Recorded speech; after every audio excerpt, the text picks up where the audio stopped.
एक काळ पहा की इंग्रज भारतामध्ये येण्यापूर्वी बंजारा हा जो समाज आहे हा व्यापार करणारा समाज होता। घोड्यावरती बसावं आणि मिठाचा व्यापार करावा।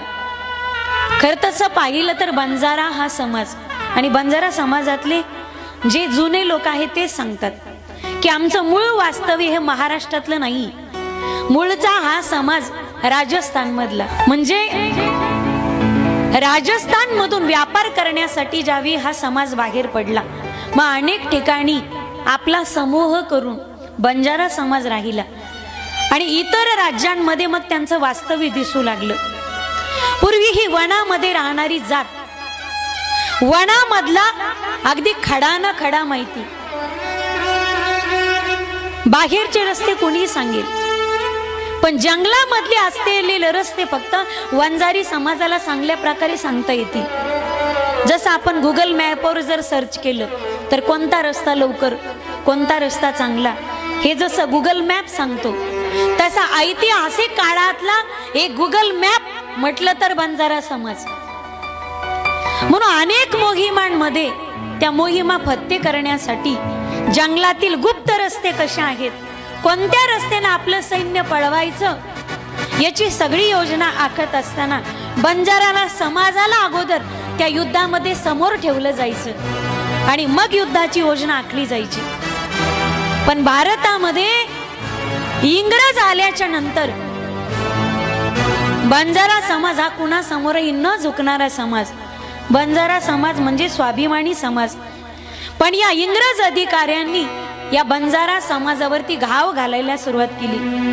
तुम्ही जर 1857चा उठावाचा इतिहास जर ऐकला, त्यावेळी भारतामध्ये केवळ 4 महिन्यामध्ये 3,64,000 इंग्रज ब्रिटिश कत्तली करून मारले होते। फक्त 4 महिन्यामध्ये 3,64,000। कोणी शस्त्राने कापले, कोणी आसराने कापले, कोणाचे मुडके उडवले, कोणाचे हात कापले। इंग्रज अधिकारी घरात घुसून मारले 3,64,000। या 3,64,000 इंग्रजांना मारण्यासाठी मला असं वाटतंय गड्या निदान 2-3 लाख तरी शस्त्र लागले असतील ना।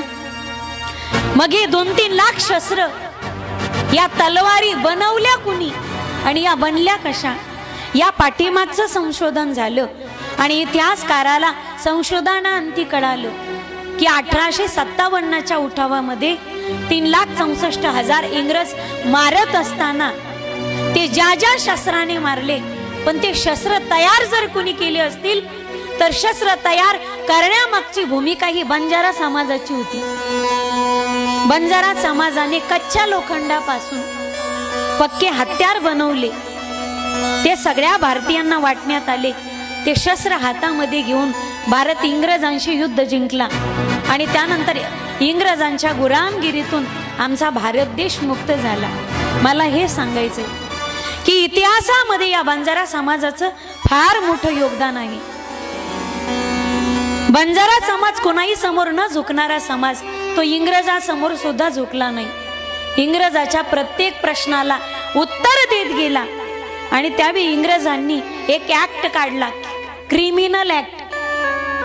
त्यावेळी इंग्रजांनी सर्व हिंदूंच्या समोर बंजारा समाजाला आरोपी ठरवलं की या समाजामध्ये जे कोणी जन्माला येतील ते जन्मजात आरोपी, म्हणून दिसले की त्यांना शिक्षा करायची आणि त्यांना गावात राहू द्यायचं नाही। म्हणून बंजारा समाज हा वनात राहू लागला।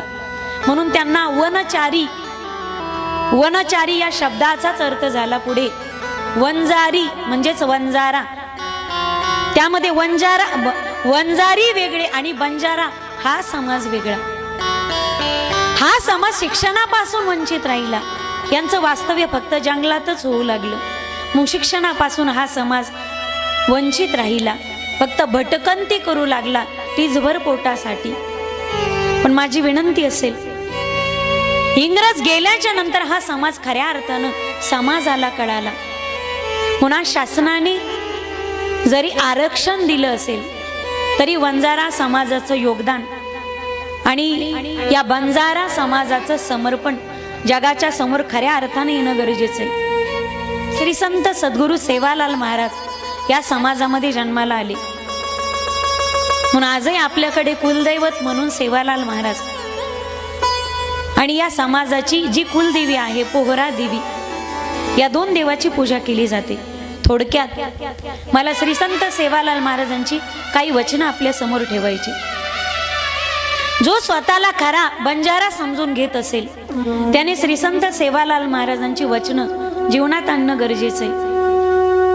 श्री संत सेवालाल महाराजांनी फार सोपा परमार्थ या समाजामध्ये जन्म घेऊन दिला, नाहीतर मला वाटतं अजूनही या समाजाची भटकंती काही थांबली नसती।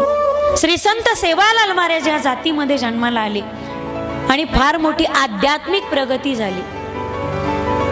आज सरकारने आरक्षण दिले म्हणून तुमची शैक्षणिक प्रगती होईल, पण अध्यात्मापासून हा समाज अजूनही वंचित राहिला असता।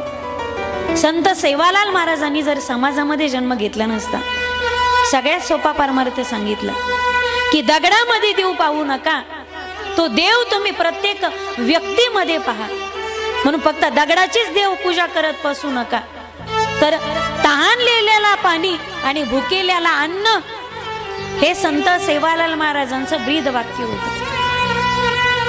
आज आम्ही दगडामध्ये देव पाहतोत माईबाप, एक विनंती असेल माझी आपल्याला, अरे एक पत्थर एक बार मंदिर जाता है तो भगवान बन जाता है। इंसान हर रोज मंदिर जाता है लेकिन पत्थर का पत्थर ही रहता है। फार चांगलं जगायचं माईबाप, कारण आपला जन्म हा भारत देशामध्ये झाला, जगात नाही, ही संस्कृती भारतामध्ये टिकून आहे। आणि मला इतर समाजापेक्षा बंजारा समाजाचं एवढं कौतुक आहे, कारण इतर समाजामध्ये अनेक जाती धर्माचे लोक तुम्हाला इतर राज्यामध्ये सापडतील, पण जो समाज महाराष्ट्रामध्ये आंध्रामध्ये तो समाज सापडल्यानंतर त्याची बोली भाषा, त्यांचं राहणीमान, त्यांचा आहार विहार याच्यामध्ये साम्यता नसते। पण बंजारा समाज कुठलाही असू द्या, तो महाराष्ट्रातला असेल, महाराष्ट्राच्या बाहेरचा असेल, तो मराठवाड्यातला असेल अथवा पश्चिम महाराष्ट्रामध्ये असेल, पण बंजारा समाजाची एक खासियत आहे की त्यांनी अनेक जिल्हे बदलले, राज्य बदललं, पण स्वतःची बोली भाषा तीच आहे। कारण आजही घरामध्ये तुमच्या लहान लेकरासोबत सुद्धा तुम्ही तीच भाषा बोलतात। त्यांना मराठी कळत असेल तो भाग वेगळा असेल, पण त्यांची बोली भाषा, त्यांचं खानपान असेल म्हणजे आहार असेल, आणि दुसरी गोष्ट जी वेशभूषा असेल, इतर वेळी तुम्ही कोणताही पोशाख घालतात, पण ज्यावेळी पारंपरिक पोशाखाची वेळ येते त्यावेळी सर्वजण तोच पोशाख घालतात। इतका सुंदर पोशाख आहे, जिकडे तिकडे त्याला आरशेच लावलेले असतात। असं म्हणतात की नजर लागू नये म्हणून तसा तो तितका सुंदर पोशाख आहे की त्या पोशाखाला पाहिलं। अगदी सगळ्या पोशाखामध्ये बंजारा पोशाखाचं काही विशेषत्व वेगळंच आहे, म्हणजे एवढी सजावट कोणत्याच पोशाखामध्ये नाही। त्या पोशाखामध्ये अगदी आरशा असतात, ते अगदी डोळ्यापर्यंत रुळतात। म्हणजे असं सांगितलं जातं, पूर्वीचे लोक सांगतात की स्त्रियांना नजर लागू नये म्हणून त्या पद्धतीचा पोशाख घालायचे। आपली भारतीय परंपरा आपण जपून ठेवली माईबाप, आणि स्वाभिमान असला पाहिजे प्रत्येकाला, प्रत्येकाच्या जातीचा, धर्माचा। त्यात आपण स्वाभिमान ठेवला पाहिजे की आपला जन्म भारत देशामध्ये झाला। आजही आपल्याला सैन्य पाहायचं असेल तर चीनला जावं लागेल, चिवटपणा शिकायचं असेल तर जपानला जावं लागेल, साम्राज्यवाद शिकायचं असेल तर इंग्लंडला जावं लागेल, धूर्तपणा शिकायचं असेल तर अमेरिकेत जावं लागेल, फॅशन मध्ये रस असेल तर फ्रान्सला जावं लागेल, सोन्याविषयी आवड असेल तर आफ्रिकेत जावं लागेल, पाण्याच्या ऐवजी विहिरीला जर तेल पाहायचं असेल तर आपल्याला अरबस्थानला जावं लागेल। पण यापुढे जाऊन सांगू, आपल्याला जर चांगली माणसं पाहिजे असतील, सुशिक्षित नाही तर सुसंस्कृत माणसं पाहिजे असतील, सज्जन माणसं पाहिजे असतील, तर आपल्याला भारतातच यावं लागेल, कारण भारता एवढी सज्जन माणसं या जगाच्या पाठीवरती नाही।